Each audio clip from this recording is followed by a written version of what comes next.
15 dias atrás, eu chegava ao Recife e completava minha primeira travessia do Atlântico em solitário. Eu entrava no canal do Recife com meu pequeno barco e tudo que eu via da cidade eram as luzes coloridas e eu via um barco se aproximando de mim e eu via uma voz conhecida nesse barco, era a voz da minha mãe, que dizia: minha filha, mas que barco pequeno. Depois de uns 15 minutos, eu comecei a me aproximar do cais, da marina, lancei os cabos, fui amarrar o barco, abracei minha avó, minhas irmãs, minha família. Eu estava muito feliz. E quando eu comecei a ouvir meu pai, as primeiras impressões que ele tinha, ele falava que estava muito orgulhoso do que eu tinha feito, que ele estava muito admirado e que o que mais impressionou ele era que meu barco era muito precário.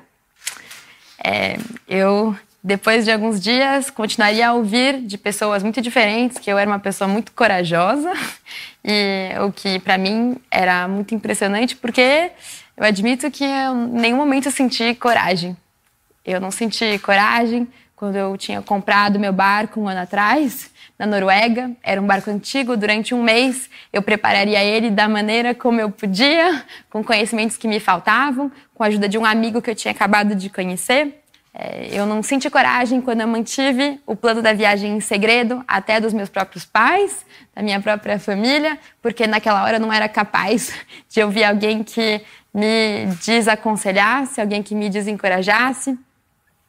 Eu não senti coragem quando eu atrasei muitas vezes a partida, sempre passando para o dia seguinte, porque eu não me sentia pronta. Eu não senti coragem na primeira noite que eu passei navegando em solitário, quando eu bati numa pedra, porque eu ainda não tinha aprendido a dormir e acordar em menos de 20 minutos. Também não senti coragem quando eu passei numa região na costa do Portugal, onde haviam orcas que atacavam veleiros, nem quando eu fui em direção às Canárias, sabendo que existia um vulcão em erupção, nem quando eu via a previsão meteorológica e chorava de pavor das ondas grandes e dos ventos fortes que estavam sendo anunciados. E eu acho que foi justamente por eu nunca ter sentido essa sensação de coragem que eu pude fazer essa viagem. Eu acho que se eu soubesse, antes de ter partido, que eu encontraria os desafios que eu encontrei, talvez eu nunca tivesse deixado o porto. E talvez eu nunca tivesse descoberto que eu era capaz de vencê-los. Eu sinto que durante essa viagem eu aprendi muitas coisas e uma das coisas foi recomeçar a reconhecer do que exatamente eu precisava ter medo. Então, tornei os medos muito abstratos que eu tinha, de tempestades, de mar ruins, em coisas um pouco mais concretas. Mas não eram as ondas que deveriam me assustar, eram ondas de direções específicas e de tamanhos específicos, e enquanto eu estivesse indo para um caminho específico. Acho que uma das graças de navegar em solitário, de deixar o porto, é que uma vez que a gente parte, a gente não tem como desistir. Houve um momento em que eu pensei em fazer isso. Eu estava quase na linha do Equador, eu tinha vindo de períodos de longas calmarias e, de repente, eu entro embaixo de uma nuvem escura, muito pesada, que trazia ventos muito fortes, chuva muito forte, eu não via nada ao redor e as ondas começaram a crescer. Eu chorava de medo e naquele momento eu queria, com todas as minhas forças, sair de lá. Eu não queria continuar naquela situação que me assustava muito. Eu não queria continuar diante daquelas ondas que estavam sempre alagando o barco. Eu não conseguia dormir, eu não conseguia pensar. Eu ficava morrendo de medo e naquela hora eu só respirei fundo, como dava, e pensei: Tamara, fica tranquila, porque hoje está muito ruim, mas no futuro o mar será muito pior. As ondas serão muito maiores. Então aproveita a chance que você está tendo de viver isso agora, porque é essa situação ruim e assustadora que vai te preparar para o que vem. Eu acho que quando eu cheguei, eu ouvi de muitas pessoas que talvez nunca tivessem partido em solitário.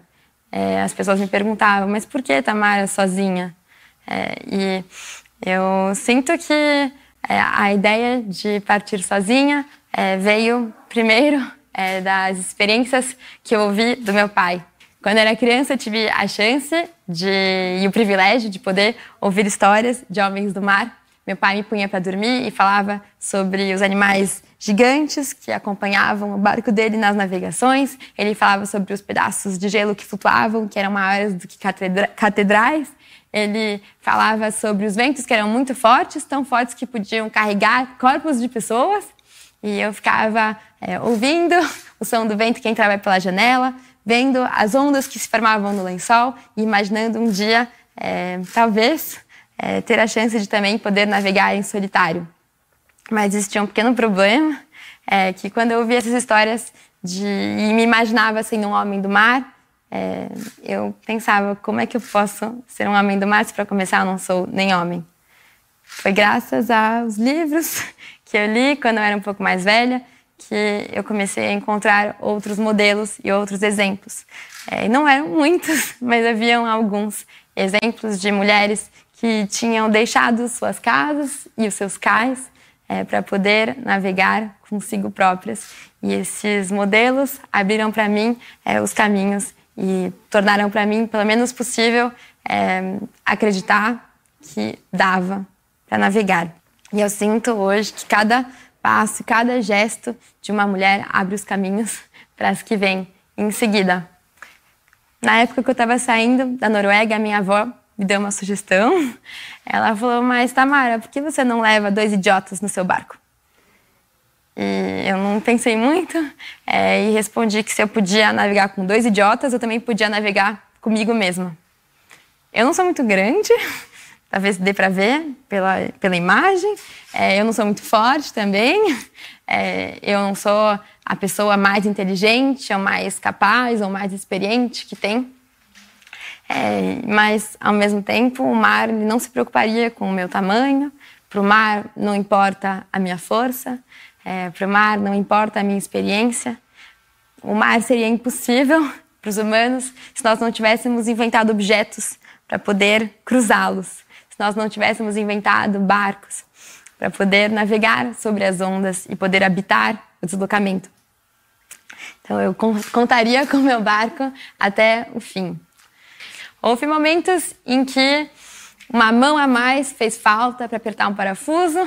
Tinha vez em que um par de olhos teria me ajudado a evitar alguns perigos. Eu sabia que uma pessoa mais acordada poderia dividir os períodos que eu tinha que passar a noite de pé por 2. E eu sinto que é só quando a gente navega em solitário que a gente tem a chance de descobrir que com as nossas mãos, com a nossa cabeça, com os nossos olhos e as nossas limitações, a gente pode ir mais longe do que a gente pensa. Quando eu saí do Cabo Verde, eu estava com o vento a favor e na proa do barco tinha uma vela enorme que tem a forma de um balão. Essa vela, ela é uma vela muito sensível e houve um momento em que eu fui dormir e durante os 20 minutos onde eu dormia, a vela foi se enrolando no cabo de aço que fica na proa do barco e foi fazendo um nó. E quando eu acordei, tinha aquele nó feito e eu não tinha jeito de desfazer ele da altura do barco. Eu precisava subir, era muito assustadora a ideia de subir no mastro. Enquanto eu escalava, eu via os meus pezinhos pendurados em cima da água. E eu sabia que se eu tivesse feito um nó errado, eu tinha chance de cair.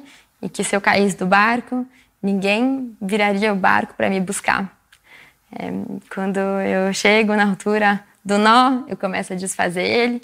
E eu tremia de medo, eu suava, eu sentia muito pavor.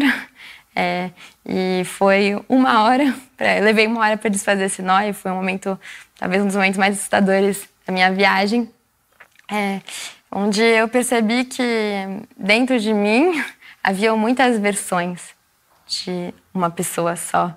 Havia aquela pessoa que é mais determinada e havia aquela mais medrosa.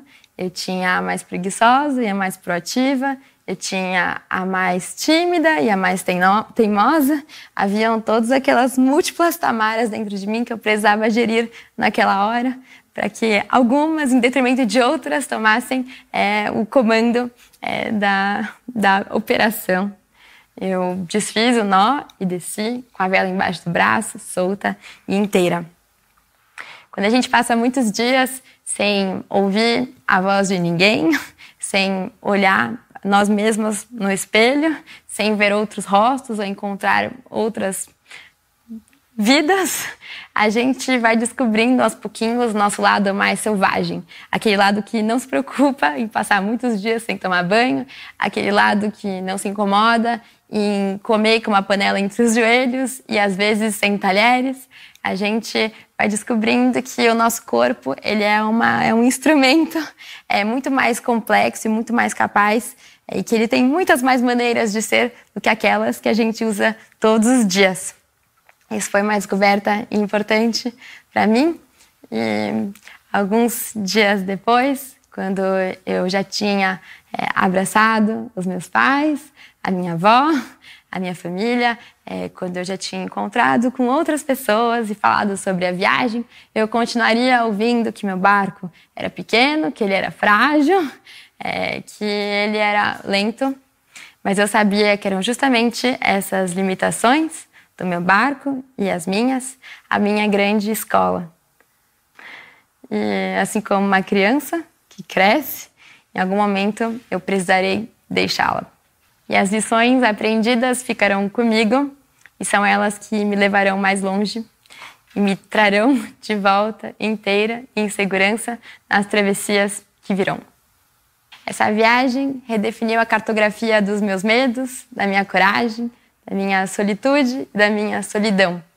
Foram 3 meses de navegação entre a Noruega e o Brasil, onde eu parei em países onde eu nunca tinha pensado estar.